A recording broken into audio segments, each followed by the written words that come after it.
কাফিরেরা যেমনি গালি দিত এই যুগে আমাদেরকেও গালি দেয় এমন কিছু লোক আছে না নাই?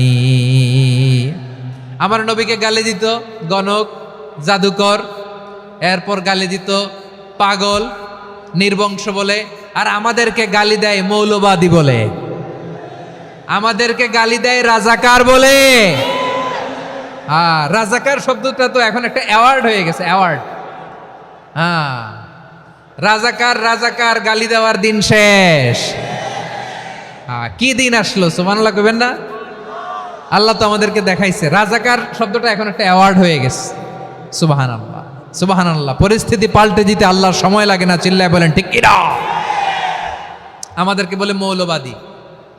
আমরা আসল কথা বলি, ভালো কথা বলি, দেশপ্রেমের কথা বলি, আমরা জনগণের কথা বলি, আমরা মা মাটি ও মানুষের কথা বলি, আমরা ইসলামের কথা বলি, আমরা দেশের সমৃদ্ধির কথা বলি, এজন্য আমাদেরকে বলে মৌলবাদ।